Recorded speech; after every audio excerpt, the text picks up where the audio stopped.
Dear student, आप सभी का एपी स्टडी में स्वागत है। आज हम 43 के बी नंबर का जो सेक्शन वाले क्वेश्चन हैं उसको सॉल्व करेंगे। और यहाँ पर एक्स और वाई का जो अनुपात दिया हुआ है 3:1 दिया हुआ है।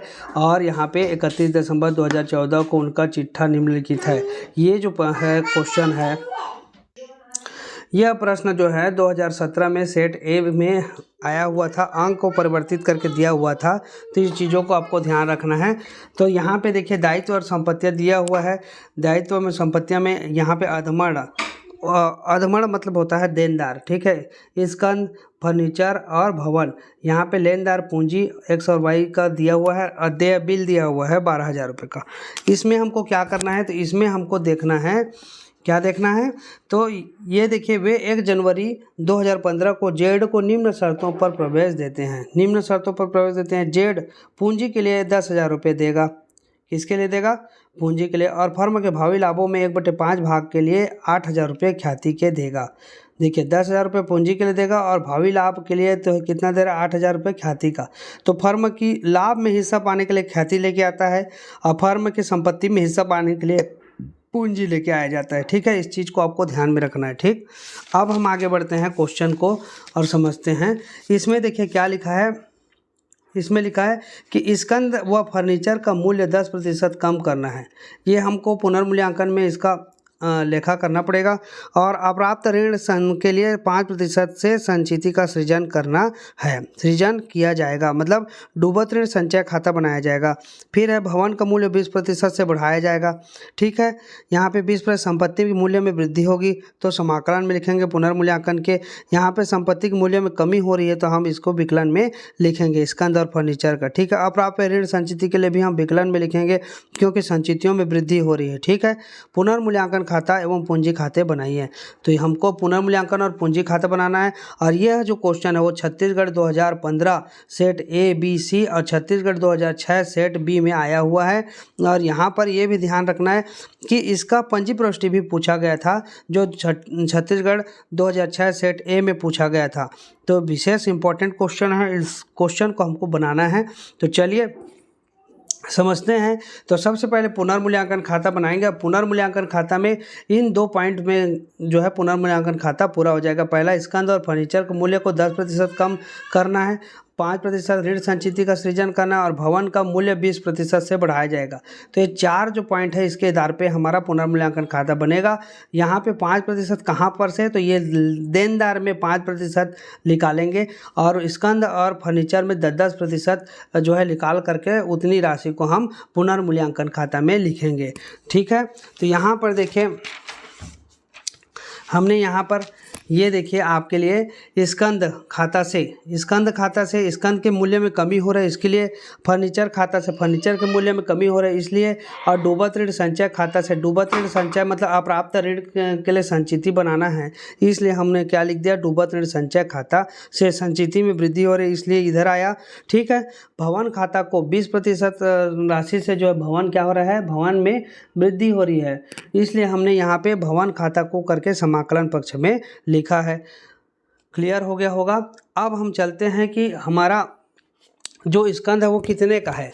तो हमारा जो स्कंद है यहाँ पर देखिए, हमारा जो स्कंद है वो है 20,000 का और फर्नीचर है 2,000 का। 20,000 का स्कंद, 2,000 रुपये का फर्नीचर और 24,000 रुपये का भवन, ठीक है।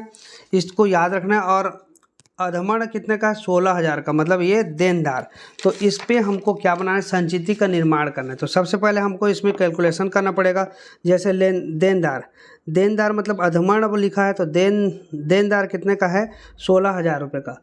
ये देखिए 16,000 रुपये का देनदार है, अधमड़ मतलब देनदार 16,000 का। इस पे हमको 5% 5/100 कर दीजिए, 0 0 काटिए तो 16 5 80, 16 5 80, 0 1 है तो 800, मतलब संचिति कितने का बनेगा, 800 रुपये का बनेगा। तो 800 रुपये हमने यहाँ पे लिखा, डूबत ऋण संचय खाता से करके 800 रुपये का संचिति लिखा है, ठीक है। ये 800 रुपये आ गया। अब हमको निकालना है किसमें दिया हुआ है, स्कंद में। स्कंद का निकालेंगे, स्कंद का, तो स्कंद जो दिया हुआ है वह है 20,000 रुपये। तो 20,000 रुपये का हमको कितना परसेंट निकालना है, तो 20,000 रुपये का यहाँ पे कैलकुलेशन करने के लिए बोला है कितना, 10%। तो 20,000 का अगर 10% निकालेंगे तो 10/100 कर देंगे तो 0,000 मतलब कितना आ गया, 2,000 रुपये आ गया। ठीक है। और उसी प्रकार से फर्नीचर का निकालना है हमको, फर्नीचर भी 10% है।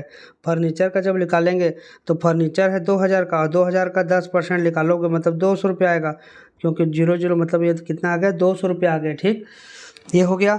अब हम निकालेंगे भवन का। तो भवन का मूल्य कितना का है, तो भवन का मूल्य है हमारा 24,000 रुपये। ये देखिए 24,000 लिखा है भवन का मूल्य। तो हम 24,000, अब 24,000 का कितना परसेंट बोल रहा है वृद्धि हुआ, तो 24,000 का कितना परसेंट, 20% बढ़ाया जाएगा। तो हम यहाँ पे 20/100 कर देंगे। तो यहाँ पर देखिए 0,0 मतलब 24 दूने 48 है ना, और 2 शून्य है तो 0,0 मतलब 4800 रुपये का। और इसी के आधार पे हमने क्या किया, समायोजन किया। तो यहाँ पर देखिए समायोजन किया है तो 4800 रुपये भवन का लिख दिए, और यहाँ पर स्कंद खाता से करके 2,000, और फर्नीचर खाता से 200, और डूबत ऋण संचय खाता से करके 800।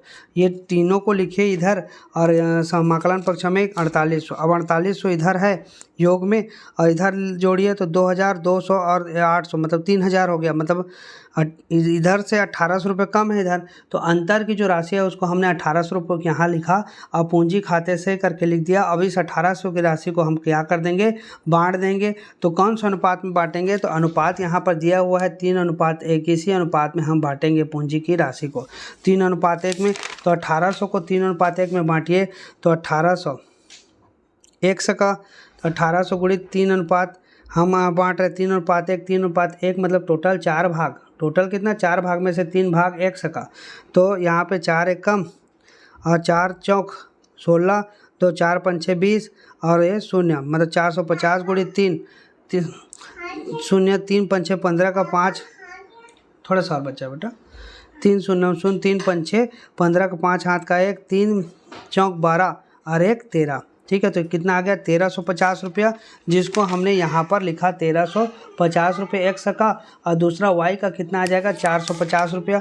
ये देखिए 1800 Y का हम बराबर 1800 गुणित 1/4 कर देंगे तो हमारा कितना आ जाएगा, 450 रुपये, क्योंकि 450 काटेंगे तो ठीक है। तो हमारा कितना आ गया, 450 आ गया, जिसको हमने यहाँ पर लिखा। ये देखिए 450 रुपये लिख दिया। ठीक है। तो इस प्रकार से जो है ये क्वेश्चन जो है बनेगा 43 का भी पुनर्मूल्यांकन खाता, इसी प्रकार से आपको बनाना है। अब हम चलते हैं साझेदारों का पूंजी खाता, इसी का है 43B का साझेदारों का पूंजी खाता। तो पिछले वीडियो में मैंने बताया था कि 4 चीज़ों को लेकर के चलना है। पहला तो साझेदारों के द्वारा लाई गई पूंजी, दूसरा नया साझेदार के द्वारा मतलब जो साझेदार पुराने हैं उनका जो चिट्ठा में दिखा रहा है। हम पूंजी खाता बनाएंगे तो इस पूंजी को लेकर के चलेंगे, X और Y का पूंजी 30,000 और 10,000। फिर उसके बाद हम नया साझेदार कितना पूंजी लेकर के आया उसको देखेंगे। ठीक है, 10,000 रुपये इसको। फिर उसके बाद हम क्या देखेंगे, तो उसने ख्याति की राशि कितना लेके आया उसको फिर हम पुराने साझेदारों को बांट देंगे, दोनों को, जो X और Y हैं उसको, Z की राशि को। इस ख्याति की राशि को कौन सा अनुपात में बांटेंगे, तो यही 3:1 के अनुपात में बांटेंगे। और चौथा चीज़ क्या करेंगे, जो पुनर्मूल्यांकन खाता भी बनाए हैं इसका जो ये लाभ है इस पूंजी खाते से लिखें, इसको हमको लिखना है। ठीक है। तो यहाँ पर देखिए साझेदारों का पूंजी खाता, तो सबसे पहले हम शेष लाया गया किए, किसके लिए किए, तो ये जो पहले चिट्ठा में हमको दिखा रहा है, किसकी राशि दिखा रहा है, चिट्ठे में जो है पूंजी की राशि को दिखा रहा है X और Y का 30,000 10,000, इसी को शेष लाया गया करके लिखेंगे 30,000 और 10,000। और Z ने जो पूंजी लेकर के आया उसको हम रोकड़ खाता से को करके लिख देंगे। 10,000 रुपये Z ने लाया पूंजी के लिए, इसलिए पूंजी खाता रोकड़ खाता को करके 10,000 रुपये लिख देंगे। ठीक है।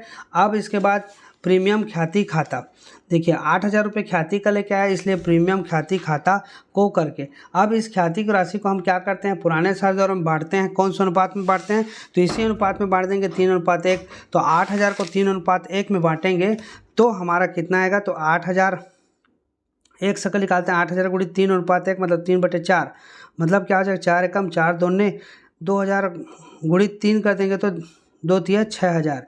और Y का कितना आ जाएगा, तो Y का 8,000 गुणित 1/4 कर देंगे। 4 एकम 4 दूने 8 मतलब 2000। ठीक है, तो एक का जो है 6000 एक्स का और वाई का 2000 रुपये। और इसको हमने यहाँ पर देखिए एक्स का 6000 रुपये और वाई का 2000 रुपये यहाँ पे लिखा। ठीक है, अब हमको क्या लिखना है, तो पुनर्मूल्यांकन को देखते हैं। पुनर्मूल्यांकन खाता में देखिए यहाँ पे विकलन पक्ष में है, तो विकलन पक्ष में मतलब यह लाभ है। लाभ को हम जब साझेदारों का जब पूंजी खाता बनाएंगे, तो यहाँ पर जब हम साझेदारों का पूंजी खाता बनाएंगे तो वहाँ पर क्या होगा, इस लाभ को यहाँ पे कहाँ है, विकलन में है, विकलन को हम यहाँ पे क्या कर देंगे, समाकलन में लिख देंगे पुनर्मूल्यांकन खाता को करके। ठीक है, तो 1350 रुपया हमारा यहाँ पर से आ गया। 1350 और 450, एक्स का 1350 और 450 वाई का।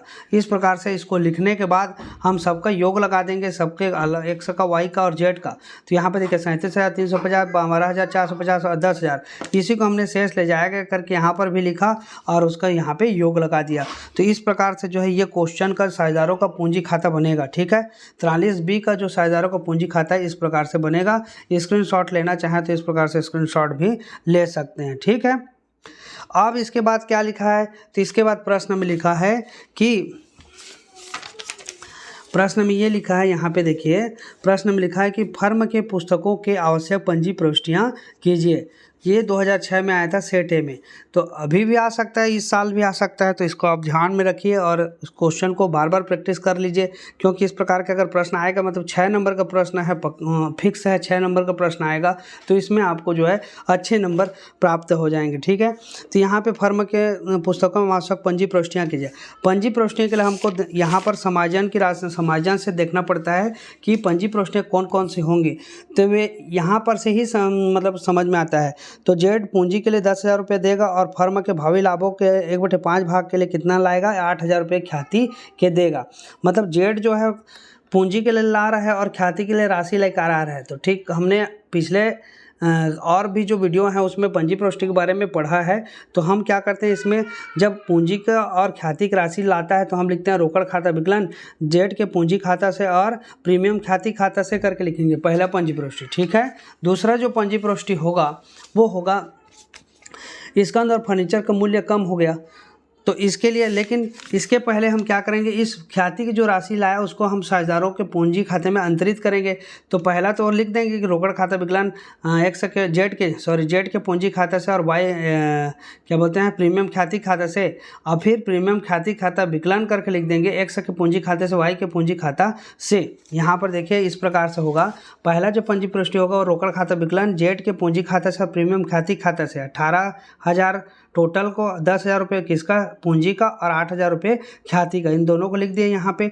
नए साझेदार द्वारा पूंजी और ख्याति की राशि नगद लाई गई।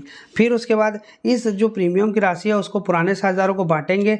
तो यहाँ पे देखिए प्रीमियम ख्याति खाता विकलन एक्स का पूंजी खाता से वाई के पूंजी खाता से 8,000 को हमने 6,000 और 2,000 रुपये बांटा। ठीक है, ये ख्याति की राशि पुराने साझेदारों को पूंजी खाते में 3:1 में अंतरित करने पर, ये दोनों पंजी प्रविष्टि करने के बाद हम अब देखते हैं यहाँ पे, तो यहाँ पर क्या लिखा हुआ है,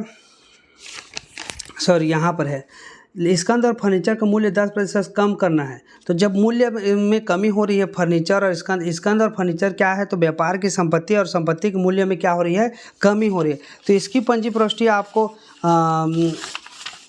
मिल जाएगी। यहाँ पर देखिए पंजी प्रविष्टि, जब संपत्ति के मूल्य में कमी का लेखा करने के लिए तो पुनर्मूल्यांकन खाता विकलन संबंधित परिसंपत्ति खाता से, मतलब पुनर्मूल्यांकन खाता विकलन कर देंगे स्कंद खाता से और फर्नीचर खाता से करके हम लिखेंगे। तो यहाँ पर देखिए हमने लिख दिया पुनर्मूल्यांकन खाता विकलन स्कंद खाता से फर्नीचर खाता से। अब यहाँ पर एक चीज़ और है, डूबत ऋण, इसी प्रश्न में दिया हुआ है। देखिए यहाँ पे प्रश्न में दिया है कि अप्राप्त ऋण के लिए 5% संचिति का निर्माण सृजन किया जाएगा। तो ये भी एक प्रकार क्या है, संचिति में वृद्धि हो रहा है, इसलिए पुनर्मूल्यांकन खाता जो है क्या होगा, संचिति में वृद्धि मतलब दायित्व में वृद्धि। तो वहाँ पर भी पुनर्मूल्यांकन खाता दायित्व में वृद्धि का भी लेखा इसी प्रकार से होता है संबंधित यहाँ पर देखिए पुनर्मूल्यांकन खाता विकलन संबंधित देयता खाता से। तो यहाँ पर भी हम क्या कर देंगे, पुनर्मूल्यांकन खाता विकलन डूबत ऋण संचय खाता से। यहाँ पे तीनों की एंट्री इसी प्रकार से होगी, इसलिए हमने एक साथ पंजीप्रोष्टि किया है। इसको बोलते हैं मिश्रित पंजीप्रोष्टि। तो हम पुनर्मूल्यांकन खाता विकलन स्कंद खाता से, फर्नीचर खाता से, डूबत ऋण संचय खाता से। स्कंद खाता से कितना, तो 2000 रुपये की वृद्धि हुई। स्कंद में कितने 2000 रुपये की कमी हुई। स्कंद में कितने की कमी हुई, 2000 की, ठीक है। और फर्नीचर में कितनी कमी हुई, 200 रुपये की। और डूबत ऋण संचय खाता से करके 800 रुपया। हमने यहाँ पे पुनर्मूल्यांकन खाता जो बनाया था ना, इसमें देखिए हमने लिखा था 2000, 200 और 800, इसी को हमने यहाँ पे लिख दिया, ठीक है। ये समझ में आ गया होगा इतना। अब इन तीनों को जोड़ेंगे तो 3000 हो रहे, तो 3000 को यहाँ पे लिखेंगे, ठीक है। विविध संपत्तियों के मूल्य में कमी, विविध संपत्तियों के मूल्य में कमी, विविध संपत्तियों के मूल्य में कमी, इस प्रकार से लिखना है। फिर उसके बाद है भवन, भवन के मूल्य में के लिए यहाँ देखिए भवन का मूल्य 20% बढ़ाया जाएगा। तो भवन का मूल्य 20% से बढ़ाया जाएगा। तो यहाँ पे परिसंपत्ति के मूल्य में वृद्धि का लेखाकार निकले तो संबंधित परिसंपत्ति खाता विकलन पुनर्मूल्यांकन खाता से, इसी को हमको लिखना है भवन खाता विकलन पुनर्मूल्यांकन खाता से। तो यहाँ पर देखिए हमने लिखा भवन खाता विकलन पुनर्मूल्यांकन खाता से कितना का वृद्धि हुआ, तो कितना का वृद्धि हुआ उसको तो हमने यहाँ पे निकाला है। देखिए भवन में तो 24,000 का भवन था, 20% की वृद्धि, इसलिए 20/100, तो हमारा 4800 का वृद्धि हुआ। इसी को हमने यहाँ पर लिखा 4800 रुपये करके, ठीक है। 4800, 4800। अब हमको देखना क्या, ये वाला जो पंजीप्रोष्टि है ये पुनर्मूल्यांकन खाता के लाभ का वितरण हुआ एक्स और वाई के पूंजी खाते में, इसका है। लेकिन इसको लिखने से पहले आपको क्या करना पड़ेगा, यहाँ पर ये जो ऊपर के जो पंजीप्रोष्टि रहेंगे जो समायोजन के, है ना, जो मतलब संपत्ति के मूल्य में कमी या वृद्धि का लेखा, दायित्व के मूल्य में कमी या वृद्धि का जो लेखा किए रहेंगे उसको हमको ध्यान में रखना है इसको लिखने के लिए, ठीक है। तो हम यहाँ पर इसको छुपा देते हैं और यहाँ पर देखते हैं किसमें पुनर्मूल्यांकन खाता है। तो यहाँ पर एक में पुनर्मूल्यांकन, इसमें दूसरा में पुनर्मूल्यांकन, और ऊपर में नहीं है ना, ऊपर में कहीं पर भी नहीं है। तो हम इन दोनों में देखते हैं, इन दोनों में हम क्या देखेंगे, तो इस दोनों में पुनर्मूल्यांकन खाता को देखेंगे। देखिए यहाँ पे पुनर्मूल्यांकन खाता किसमें, विकलन में है, और विकलन का कितना है टोटल 3000 रुपये, ठीक है। और यहाँ पे देखिए पुनर्मूल्यांकन खाता नीचे में, और नीचे में कितना है 4800। अगर इसी प्रकार से 4-5 ठो रहता, मतलब 4-5 अगर पंजीप्रोष्टि रहता तो हम क्या करते, सबके पुनर्मूल्यांकन खाता के विकलन वाले को देखते कि विकलन में कितने हैं और उसके सारे को योग को लगा देते। या जैसे यहाँ पे 3000 है, मान लीजिए और रहता 2000 विकलन वाला, तो 2000, 3000 ऐसा करके टोटल 5000 कर लेते। अब समाकलन वाले को देखते कि समाकलन में कहाँ पर है, तो पुनर्मूल्यांकन खाता देखिए समाकलन में 4800 है यहाँ पर, ठीक है। तो हम ऐसे और देखते अगर रहता तो सबको जोड़ लगाते, मतलब विकलन वाले को अलग जोड़ लगाते, समाकलन वाले को अलग जोड़ लगाते। अब दोनों को जोड़ लगाने के बाद जिधर का योग ज़्यादा रहता है उससे कम वाले योग को घटाते। तो यहाँ पर देखिए क्या हो रहा है, समाकलन का योग 4800 रुपया और विकलन का योग 3000, मतलब समाकलन के योग ज़्यादा है। यहाँ पे समाकलन के योग ज़्यादा है इसलिए अंतर की राशि विकलन में लिखेंगे। तो यहाँ पर भी पुनर्मूल्यांकन जब खाता बनाए तो देखिए समाकलन के योग ज़्यादा और विकलन का योग कम था, इसलिए अंतर की राशि को हमने कहाँ लिखा, विकलन में लिखा। तो हमको याद रखना है कि अगर समाकलन का योग ज़्यादा है मतलब वहाँ पर क्या होगा, लाभ होगा, और लाभ होगा तो हम क्या कर देंगे, पुनर्मूल्यांकन खाता विकलन, पुनर्मूल्यांकन खाता विकलन एक्स के पूंजी खाता से और वाई के पूंजी खाता से, मतलब साझेदारों का जो पूंजी खाता वो क्या होगा, क्रेडिट होगा, ठीक है। और अगर हानि होगी तो ये हमारा डेबिट होगा, एक्स और वाई का पूंजी खाता विकलन पुनर्मूल्यांकन खाता से लिख देते, ठीक है। यहाँ पर देखिए इसकी पंजीप्रोष्टि भी लिखा है, यदि क्रेडिट पक्षक योग डेबिट पक्षक योग से अधिक है अर्थात शुद्ध लाभ की स्थिति में तो पुनर्मूल्यांकन खाता विकलन पुराने साझेदारों के पूंजी खाता से, पुनर्मूल्यांकन पर शुद्ध लाभ को पुराने साझेदारों के पूंजी खाते में पुराने लाभ विभाजन अनुपात में अंतरित किया गया, ठीक है। और अगर डेबिट पक्षक योग अधिक होता और क्रेडिट पक्षक योग कम होता तो यहाँ पे पुराने साझेदारों का पूंजी खाता विकलन करते, पुनर्मूल्यांकन खाता से करते, ठीक है। तो यहाँ पर क्या हो रहा है, यहाँ पे क्रेडिट पक्षक योग ज़्यादा है इसलिए जो है हम यहाँ पे जो है लाभ का वितरण करेंगे। लाभ का वितरण किस प्रकार से करेंगे, तो लाभ का वितरण 3:1 के अनुपात में करेंगे जो कि प्रश्न में दिया हुआ है, ठीक है। तो उसी अनुपात में हमको जो है लाभ का वितरण करना है। तो ये क्वेश्चन आपको समझ में आ गया होगा। ये क्वेश्चन में जो है पंजीप्रोष्टि का और पुनर्मूल्यांकन खाता और साझेदारों का पूंजी खाता ये सब बनाने के लिए कहा गया है। तो ये आसान है, कोई विशेष नहीं है, इसको बार बार प्रैक्टिस करेंगे तो दिमाग में अच्छे से बैठ जाएगा। और चीज़ें जब एक बार दिमाग में बैठ जाती हैं तो बार बार भूलने की बीमारी ख़त्म हो जाती है और वो चीज़ें जो है आसानी से बन जाती है। तो इन चीज़ों का आप बार बार प्रैक्टिस कीजिए और अच्छे से जो है इसका चिंतन कीजिए। और साथ में अपने जो दोस्त यार हैं जो कक्षा 12वीं में पढ़ रहे हैं, आपके साथ में जो सहपाठी हैं, उनको भी बताइए कि कैसे बनता है। देखिए, ज्ञान को बांटने से बढ़ता है, छुपाने से घटता है। इस चीज़ को आपको ध्यान में रख करके काम करना है। तो ज्ञान को अधिक से अधिक आप बांटिए और जितने भी आपके दोस्त हैं जो नहीं बना पा रहे हैं उनको आप हेल्प कीजिए, उनको बताइए कि ये क्वेश्चन इस प्रकार से बनेगा। आप जितना अधिक बताएंगे उनको, उतना आपके जो माइंड में इन चीज़ों का जो समझ है वो विकसित होगा और अधिक से अधिक जो है आप इस मामले में उन लोगों से बहुत आगे निकल जाएंगे। आपकी समझ विकसित होगी और अच्छे से आप लोगों को समझा पाएंगे और अपने दिमाग में भी हमेशा के लिए इस चीज़ों को स्टोर कर पाएंगे। तो ऐसे कर सकते हैं, ऐसे बताइए, उनको समझाइए, पढ़ाइए, तो इससे बहुत अधिक आपको भी फ़ायदा होगा। तो आज के लिए बस इतना ही रखते हैं। अगर चैनल पर नए हैं तो चैनल को सब्सक्राइब कर दीजिए और अधिक से अधिक लोगों तक जो है वीडियो को शेयर अवश्य कीजिएगा। बस आज के लिए बस इतना ही। नेक्स्ट वीडियो में हम इसके आगे के प्रश्नों को लेकर के आएंगे। वीडियो को देखने के लिए आप सभी का बहुत बहुत धन्यवाद।